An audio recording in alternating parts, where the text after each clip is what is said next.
'Tis I. Hey everyone, glad to see you back. Glad to see you looking fresh. So Godzilla, Gojira, whatever you want to call him, has been around since 1954 and has spawned with his existence a universe of films that has lasted for 59 individual movies, and it doesn't show any signs of stopping. The weird thing about Godzilla, right, is that most people know him. Most people could say something about him. You know, he's a big dinosaur-looking guy. He's got radioactive powers, nuclear blasts. They could even name some other monsters, such as Mothra, King Ghidorah, or someone else along those lines. But a lot of people haven't actually seen a full Godzilla movie. Now, this is starting to change more with the American Godzilla movies, such as the 2014 self-titled Godzilla King of the Monsters in 2019, and the recent Godzilla vs. Kong. But when it comes to the original Toho films, a lot of people just have not seen them. And for good reason, really. There are so many of them, right? Like I just said, 59 movies. Now, not all of them contain Godzilla. A lot of them contain different monsters. A lot of them are barely tied into the universe as a whole. And some of them are remakes. Some of them are strange like recreations and re-edit. As a whole, 59 movies, that's a big number for a lot of people. So I'm here to help you take your first steps into the Godzilla universe. I'm here to help you be able to navigate your way through in a way that seems best for you. I'm not here to say start at the beginning and just go, because if you do want to do that, have at it. But it's a very daunting task. That's how I did it, and I would not recommend it. This is how I'm going to break it down firstly. So there are 5 eras of Godzilla, spawning the generations of when the films came out. So I'll break those down and be able to tell you kind of what's in those eras, kind of what to expect when experiencing those. And then I'm going to step in and tell you what to watch if you want to avoid all the filler stuff, which is non-Godzilla movies if you just want to watch the big guy. And then I'll end with giving my recommendations on what I think are the best ones to start with. Obviously, there's going to be films that are better to start with than other films, so I want to be here to be able to hold your hand through this experience, make it as seamless as possible, because I want more people to be able to experience the big guy. I love the big guy myself. I want other people to love him as much as I do. So let's jump right into this thing. Starting off, we have the 5 eras, like I said. These are the Showa, the Heisei, the Millennium, the Monsterverse, and the Reiwa era. A lot of purists will just say it's the 4 eras because it's the Toho eras. That's perfectly fine. I include Monsterverse as its own thing because it makes it a lot easier to talk about. Showa is the first era of Godzilla, starting in 1954 with the original Godzilla, or Gojira if you're from Japan. This film spawned a legacy that lasted until 1975. This is the longest era, contains the most amount of films. It's also the era that most people think about when they think of the cheap rubber suits and bad dubbing. This is what they're thinking of. The thing is with the Showa era is there is a sense of innocence to the whole thing, except for the first one. The first one is a really true, gritty, and dark movie. But as it goes on, it does get more childish and more kid-friendly. And even with the cheap rubber suits at times and the bad dubbing, there is a sense of wonder and a sense of innocence and purity to the films that even when they're not particularly great, the message typically is not bad, at least, and there is a nice warmth to the whole thing that you don't typically see in a lot of other movies. So the Showa era is an interesting place to start. Obviously, it's where a lot of characters start. It's where we get a lot of introductions to the most iconic characters, such as Godzilla, obviously. There's Mothra, there's King Ghidorah, there's Rodan, there's Mechagodzilla. Like, a lot of the big names you can think of existed in this era and are from this era. A lot of them get transpired through the eras going forward. A lot of them get reinterpreted as time goes on. However, the origins exist here and for many of these guys. So if you want to see the origins, this is a great place to start. Going forward, the next era is the Heisei era, which is personally my favorite. It exists in this time where Godzilla had taken a break after the 75 movie. The general consensus of Godzilla was kind of low at the time. However, with Return of Godzilla in 1985, obviously Godzilla returned, and it created this split timeline effect, where only the 1954 movie exists and now this one exists. So it creates a new timeline to go off of, and it creates this new kind of feeling of Godzilla, right? Because the 1954 movie, where it started in the heart of that movie and where the Showa era brought Godzilla were completely different characters by the end of it. So it brought it back to the true gritty, destructive nature of what Godzilla had to offer, and the Heisei era really capitalized on that, while also bringing in some spices of the Showa era. There are some cheesy elements to it. For example, every film has a film reference somewhere in there, like a very intense film homage. Like Indiana Jones and Aliens and Terminator all get parodied at some point in the films. As a film fan, it's a lot of fun to see. It feels a bit strange to see a film parody within a film that's not a parody film, but that's part of the charm of these movies. And these movies have the best through line throughout the movies. Like I said, this creates a timeline shift, but these movies all flow perfectly within next to each other, and they all feel like sequels that build and build and build until the inevitable finale of Godzilla vs. Destroyer. So then comes a weird break in the eras, where the American 1998 Godzilla exists, there's the Rebirth of Mothra trilogy, and there's a few other films that don't exactly fall into certain eras of Godzilla. I want to talk about these now because there's really no better place to talk about them. You can place these films here, or wherever you feel like. If you're going back through and you're watching era by era, if you're watching a straight line, like I did, you just watch them in date release, but you can watch them kind of in flux with other things. These ones don't have much play in the grander scale of things. The 98 Godzilla has a bit more play than one might expect. These ones are more like skippable unless you become a really big fan and you want to check out everything this franchise has to offer.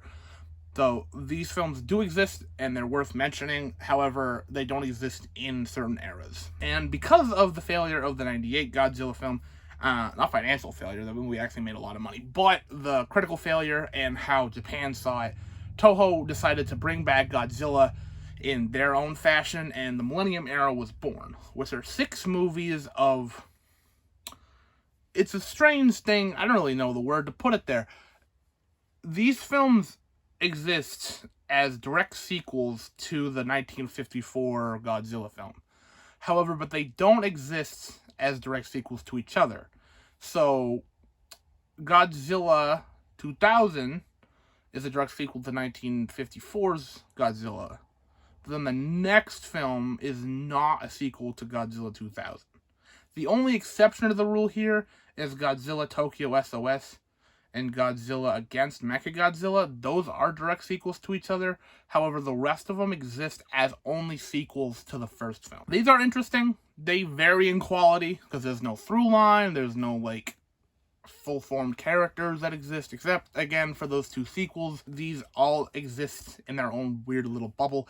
It's interesting perspective on the monsters. For newcomers, it's a bit confusing. I should mention now that Zilla does exist in these ones. The 98 Godzilla's now titled just Zilla. She does show up in these movies. She gets mentioned in one. She actually does show up in another.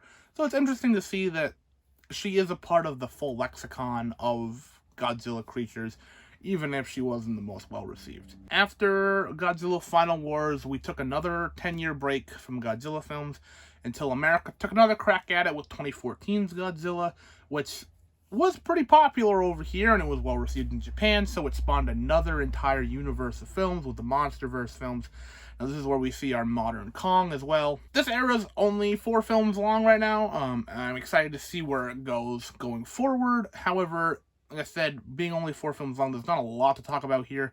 Godzilla's really big, he's really intense in this one. And these films also waver in quality from super serious to kind of campy, so these are the most accessible, I think, because they're seen a lot in America. There being an American Godzilla, there cannot be without a Japanese Godzilla, thus giving us the Reiwa era, which is the most modern Japanese era of Godzilla films. This only exists with 4 films as well. There is Shin Godzilla that came out in 2016, and then in the anime trilogy of films, they also exist in the Reiwa era. They don't directly tie in with each other, and they exist all within their own universes without even any tie-ins to the 54 film. Same with the 2014 Godzilla. They all exist in their own entire universes, so you don't even have to know any references. There's a lot of Easter eggs that a fan would pick up on, but there's no required viewing for these ones besides the first one in their own eras, right? Shin Godzilla exists by itself, the MonsterVerse 2014 exists, and then it goes on, and then the anime trilogy all exist within their own universe as well. Alright, so eras defined, right? We're done. Just pick one and go. Yes and no. There are ups and downs to picking just an era and running with it. I should break down some other things real quick before I send you off on your way. I mentioned earlier that there were such things as re-releases or re-edits of these films. Those do exist, and they can make this process even more confusing than when we started. There are a number of different re-releases, and I'll try to break them all down here. For instance, the 1954 film re-released in America as Godzilla King of the Monsters, which of course was the name of a later film. This is probably one of the weirdest edits because it is shorter, but it has new scenes in it. It's basically the same story, it's just dubbed, and it has new scenes with Raymond Burr, and it's fine. If you need to watch the original and you don't feel like reading, then you can watch this one. I don't recommend it. The second Godzilla film was released here as well, called Gigantus the Fire Monster, which I don't get why they changed this name to Gigantus, but Varan was re-released here as Varan the Unbelievable, and Godzilla Returns was re-released here as Godzilla 1985. King Kong versus Godzilla was also re-released, and this is the weirdest one because, like, they're called the same thing, so it's hard to differentiate. One's a little goofier than the other one. So now, if it's dubbed, it's probably the American edit. If it's subbed, it's probably the Japanese edit. Both are fine. There's not really one that wins out over the other one. They're both about the same quality. The weirdest Godzilla re-edit is Godzilla 77, which you see that out of an era, and you're like, why is this Godzilla not considered an era? Because it is a re-edit of the 54 film, with some parts of the American dub, with cut-in scenes from actual World War II. It's a weird worldwide creation. It's a strange addition to the group. I only included here, I don't think it's an official release. This is the most anomalaic part of this whole thing. Is anomalaic a word? Anyways, Godzilla 77, strangest movie in the bunch, is an anomaly amongst the group, in a group of anomalies that needs to be mentioned, and more people should hear about it. Like I said, if you want to skip everything that doesn't include Godzilla, it's pretty easy to do so. If it says Godzilla in the title and Godzilla is there, the only three that I would mention that are Godzilla movies that aren't called Godzilla movies are Ghidorah, the three-headed monster, Ibra, the sea monster, Destroy All Monsters, and All Monsters Attack. These are all films that are Godzilla movies. They just don't say Godzilla in the title, so you might not immediately recognize them. And like I said with Ibra the Sea Monster, it brings up a good point also, is that a lot of these films exist with multiple titles. So here is a list of every alternate title I can find for these movies. Feel free to steal this list. Feel free to, screenshot, copy, whatever you want to do to be able to find the film you're looking for, because different times, different translations, whatever, these films were called something else once upon a time. A lot of people still call them by their old titles or their new titles, so that can add even more confusion. But if they're talking about, say, Godzilla versus the Sea Monster, they're talking about Ibra. Like, that's what they're talking about. It's the same movie. It can get confusing, I know. Try to stay with it. So finally comes my recommendations. For the Showa era, if you want to start here in the origins, I would obviously recommend the 54 film. I think everyone would recommend the 54 film. That one's pretty essential. If you want to get into Godzilla, you have to see the original. On top of that, I would also include Mothra, even though it's not a Godzilla film, I know. It's my favorite non-Godzilla movie in the Godzilla universe. It's a lot of fun. It's bright, it's colorful, it's entertaining. And then you can watch Godzilla versus Mothra, and you can see the two biggest monsters of this universe clash. Biggest in, I would assume, popularity. Although, I don't know, popularity wavers with some of these. It's important to get a backstory on her, because like I said, I think she's the second place when it comes to this universe, so I would pick her movie, and then I would pick their first ever crossover film as well. Hopping on over to Heisei, I would recommend Godzilla vs. King Ghidorah and Godzilla vs. Mechagodzilla 2. Weirdly enough, not the second time Godzilla and Mechagodzilla have fought. It's the third time. Title's weird. we try not to mention it as much as possible. These films are crazy, however, they're not too extreme, and you get a nice glimpse into who Mechagodzilla is and a nice glimpse into who King Ghidorah is if you're not familiar with them. It gives a good backstory on them. We get good Godzilla stuff, and again, it's not too crazy and confusing. There are some wild elements of both of these, but that's what the era is about without being too over the top. These are not the best place to start. I still think the Showa era is a better place to go with. However, if you want to start here, this is a viable option. The Millennium era is not the place I would recommend starting, but if you want to disregard my sayings anyway and you want to jump into the most wild area, I would recommend starting with the two most wild anyway, because if you're going to jump in headfirst into the deep end, you might as well go headfirst into the deep end. So, I'll give you the two craziest, and they're Godzilla Final Wars, and stay with me here, Godzilla, Mothra, and King Ghidorah, Giant Monsters All Out Attack. We call it GMK in the fandom. Please call it GMK. Don't say that full title. It's crazy. It's nonsense. Both of these films are absolutely insane. Even as a fan watching these, I'm like, holy moly, there's a lot going on here. It changes the lore, and sometimes there's so much insanity in Final Wars specifically that you'll either love it or hate it. Especially if you're not a fan, it's got coin toss entirely. So have fun if you're going to start here. Wouldn't recommend starting here, but if you're going to disregard my opinions on that, go ahead. And then the last two, Monsterverse and Reiwa, there's no really good place other than just say start with the first two. So 2014 Godzilla and then Shin Godzilla. Because like I said, the anime trilogy, you can start there, but Reiwa era is such a strange beast in its own right that I think Shin Godzilla is a really, really good movie on its own, so starting with that is a good place to start. And the 2014 is the most accessible film, in my opinion, so starting with that and then working your way through the Monsterverse is also a great place to do this. So that's it for my beginner's guide. I've been talking for quite a while now. I hope you guys have learned a lot, and you will become a Godzilla fan in the near future.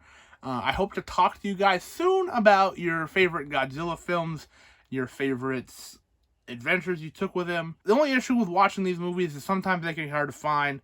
You can rent a lot of them on Amazon Prime. You can see a lot of them through HBO Max, has a good number of the Showa era films in particular. So while they can be hard to find, it's worth the hunt a lot of the time. And yeah, from me and the big guy here, like this if you like this, subscribe if you haven't already, and I will see you at some point.